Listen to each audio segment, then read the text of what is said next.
नमस्कार मित्रों, मैं पंकज शर्मा फिर से आप सभी का अपने YouTube channel PK advance psycho पर आप सभी का हार्दिक स्वागत करता हूं। कक्षा 12 की मनोविज्ञान की पुस्तक के बारे में हम चर्चा कर रहे थे और पहला चैप्टर हमने कल प्रारंभ किया था, जिसका कुछ भाग हमने पढ़ लिया था। आज उसी क्रम में पहले चैप्टर का जो अग्रिम भाग है उसकी हम चर्चा करेंगे। दोस्तों, अभी तक के चैनल को जिसने सब्सक्राइब नहीं किया है, चैनल को सब्सक्राइब कर लें। यह क्लास न केवल कक्षा 12 के लिए अपितु विभिन्न कॉम्पिटिशन्स की तैयारी करने वाले विद्यार्थियों के लिए भी बेहद महत्वपूर्ण है। अगर आप चैनल को सब्सक्राइब करते हैं तो आप हमारी लाइव क्लास भी देख सकते हैं, जो कि ग्रीन बोर्ड पर शानदार तरीके से प्रत्येक टॉपिक अलग अलग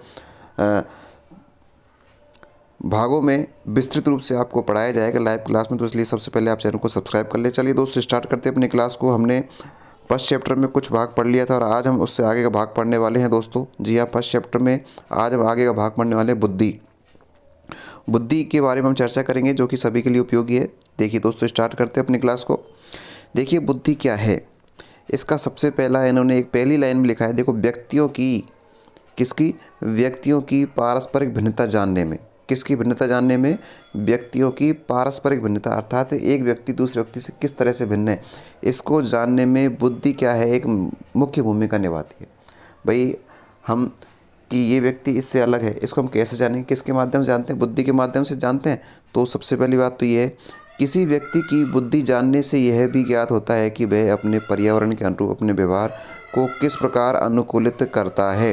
अर्थात बुद्धि के आधार पर यह जानते हैं कि कोई व्यक्ति विभिन्न परिस्थितियों में किस प्रकार से अपने आप को अनुकूलित करता है। अलग अलग परिस्थितियाँ व्यक्ति के सामने आती है और उन परिस्थितियों में किस तरह से अपने आप को एडजस्ट करता है, उन सबको जानने के लिए किसकी आवश्यकता होती है? बुद्धि की आवश्यकता होती है। इस खंड में आप बुद्धि तथा उसके विभिन्न स्वरूपों के बारे में पढ़ेंगे। दोस्तों, आगे देखिए। सामान्य जन बुद्धि के स्वरूप के बारे में जो समझते हैं, मनोवैज्ञानिक द्वारा उससे बिल्कुल भिन्न ढंग से इसे समझा जाता है। अर्थात हम जो सामान्य लोग हैं, जिस तरह से बुद्धि को समझते हैं, मनोवैज्ञानिकों के द्वारा उस चीज़ को, उस तथ्य को बिल्कुल अलग तरीके से जाना जाता है। यदि आप किसी बुद्धिमान व्यक्ति के व्यवहारों का परीक्षण करें मतलब देखें, तो आप पाएंगे कि उसमें मानसिक सतर्कता, हाजिर जवाबी, शीघ्र सीख लेने की योग्यता, संबंधों को समझ लेने की योग्यता जैसे अनेक गुण होते हैं। अर्थात जो बुद्धिमान व्यक्ति होता है वो किस किस कार्य को शीघ्रता से करता है, कैसे वो जवाब देता है। तो देखिए दोस्तों, वह हाजिर जवाबी, अर्थात कोई भी प्रश्न अगर उससे पूछा तो तुरंत उसका जवाब देगा। अगर कोई व्यक्ति बुद्धिमान है तो शीघ्रता से वह सीख लेता है और संबंधों को समझने की योग्यता उसमें होती है। ऐसे कई गुण बुद्धिमान व्यक्ति में होते हैं। ऑक्सफोर्ड शब्दकोश ने बुद्धि को प्रत्यक्षण करने, सीखने, समझने और जानने की योग्यता के रूप में परिभाषित किया है। देखिए दोस्तों, यहाँ पर एक शब्द आया है, प्रत्यक्षण। कौन से शब्दकोश में? ऑक्सफोर्ड शब्दकोश ने बुद्धि को प्रत्यक्षण करने, अर्थात प्रत्यक्षण का मतलब बुद्धि को प्रत्यक्ष रूप से समझने, सीखने, समझने और जानने की योग्यता के रूप में परिभाषित किया है। अर्थात किसी चीज़ को देखने, सीखने, समझने, इसके रूप में बुद्धि को माना जाता है। बुद्धि के प्रारंभिक सिद्धांतकारों ने भी इन्हीं गुणों द्वारा बुद्धि को परिभाषित किया था। अल्फ्रेड बिने, बहुत महत्वपूर्ण नाम है बुद्धि वाले टॉपिक में, ये अल्फ्रेड बिने बुद्धि के विषय पर शोध कार्य करने वाले मनोवैज्ञानिकों में से एक थे। ये जो अल्फ्रेड बिने हैं, जो बुद्धि से संबंधित जो शोध कार्य हुए हैं उनमें से एक महत्वपूर्ण अपना स्थान रखते हैं। ये नाम आपको याद रखना है, अल्फ्रेड बिने का। आगे भी इसका नाम आएगा जब इसकी हम विस्तृत चर्चा करेंगे, अल्फ्रेड बिने का। उन्होंने बुद्धि को अच्छा निर्णय लेने की योग्यता, किन्होंने? अल्फ्रेड बिने ने। बुद्धि को अच्छे निर्णय, अर्थात कोई भी समस्या है तो उसमें क्या हम किस तरह से निर्णय लें, वो तभी ले सकते हैं अगर हम अपनी बुद्धि का प्रयोग करेंगे तो हम उससे अच्छा निर्णय ले सकते हैं। अच्छा बोध करने की योग्यता, मतलब बोध से मतलब सीखने की योग्यता। अच्छा तर्क प्रस्तुत करने की योग्यता, भाई तर्क वितर्क वही व्यक्ति कर सकता है जो बौद्धिक स्तर अपना रखता है किसी विषय में, वही व्यक्ति तर्क वितर्क कर सकता है। परिभाषित किया है, अर्थात जो अल्फ्रेड बिने महोदय उन्होंने बुद्धि को अच्छा निर्णय लेने की योग्यता कहा है, अच्छा बोध करने की योग्यता कहा है, अच्छा तर्क प्रस्तुत करने की योग्यता कहा के बारे में क्या किया है? परिभाषित किया है कि ये सारे कार्य किससे होते हैं? बुद्धि से सारे कार्य होते हैं। बेसलर, देखिए दोस्तों, एक नाम और आया है बेसलर, नाम आप याद रखते जाएं, इनकी विस्तृत चर्चा आगे हम करेंगे जैसे ही टॉपिक आएगा। बेसलर, जिनका बनाया गया बुद्धि परीक्षण बहुत व्यापक रूप से उपयोग किया जाता है। बुद्धि को उसकी प्रकार्यात्मकता के रूप में समझा जाता है। उन्होंने पर्यावरण के प्रति अनुकूलित होने में बुद्धि के मूल्य को महत्व प्रदान किया है। देखिए दोस्तों, इस लाइन को समझिए। बैचलर महोदय ने क्या कहा है?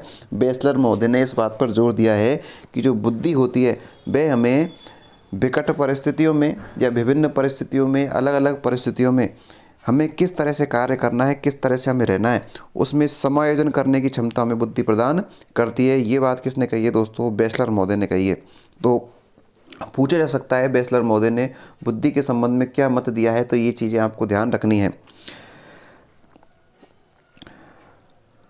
बैचलर के अनुसार बुद्धि व्यक्ति की वह समग्र क्षमता है जिसके द्वारा व्यक्ति से विवेक चिंतन करने, सौद्देश्य व्यवहार करने तथा अपने पर्यावरण से प्रभावी रूप से निपटने में समर्थ होता है। कुछ मनोवैज्ञानिकों नाम दिए गए हैं, वो हम अग्रिम पृष्ठ में देखेंगे। देखिए, मनोवैज्ञानिकों नाम है गार्डनर और स्टर्नबर्ग का सुझाव है कि एक बुद्धिमान व्यक्ति न केवल अपने पर्यावरण से अनुकूलन करता है बल्कि उसमें सक्रियता से परिवर्तन और परिमार्जन भी करता है। सुनिए दोस्तों इस बात को कि जो गार्डनर स्टर्नबर्ग ने क्या कहा है कि एक बुद्धिमान व्यक्ति, किसकी बात हो रही है? बुद्धिमान व्यक्ति न केवल अपने पर्यावरण से अनुकूलन करता है अर्थात परिस्थिति से अनुकूलन करता है, बल्कि उसमें सक्रियता से परिवर्तन और परिमार्जन भी करता है। अर्थात जैसी परिस्थिति होती है उसी के अनुसार अपने आप को ढाल लेता है, उसमें परिवर्तन कर लेता है, उसमें परिमार्जन कर लेता है। किस चीज़ में बदलाव करने की आवश्यकता है तो वह उसके अनुसार अपने आप को ढाल लेता है। आपको बुद्धि का संप्रत्य और उसका क्रम विकास बुद्धि कुछ महत्वपूर्ण सिद्धांत विवेचना किए जाने के उपरांत समझ में आ जाएगा। यहाँ अभी तक हमने जो पढ़ा केवल सामान्य बुद्धि के बारे में इन्होंने चर्चा की है कि बुद्धि का अर्थ क्या है, बुद्धि की योग्यता क्या है, बुद्धि का क्षेत्र क्या है, इनके बारे में सामान्य चर्चा की है। कुछ नाम आपके सामने आए थे, अल्फ्रेड बिने आया था, बैचलर आया था, गार्डनर आ गया, स्टर्नबर्ग आ गया। तो आपको ये सारे नाम याद रखने किससे संबंधित है? बुद्धि से संबंधित हैं। आगे जो बात कही गई है बुद्धि के सिद्धांतों की भी चर्चा यहाँ पर की गई है। और बुद्धि के सिद्धांत कौन कौन से हैं उनकी चर्चा दोस्तों हम अपनी अगली क्लास में करेंगे। तो आप लगातार इस चैनल से बने रहे। क्लास आपको पसंद आ रही है तो दोस्तों क्लास को लाइक करें, साथ में कमेंट्स करके ज़रूर बताएं कि आपको क्लास कैसी लगी। और दोस्तों चैनल को सब्सक्राइब अगर आपने नहीं किया तो कर लीजिए, क्योंकि आपको बहुत बड़ा फ़ायदा होने वाला है। लाइव क्लास ग्रीन बोर्ड पर आप ये जो टॉपिक मैं आपको PDF के माध्यम से पढ़ा रहा हूँ ये आपको ग्रीन बोर्ड पर देखने को मिल सकते हैं। तो आप सभी का दोस्तों बहुत बहुत धन्यवाद। Thank you, bye bye.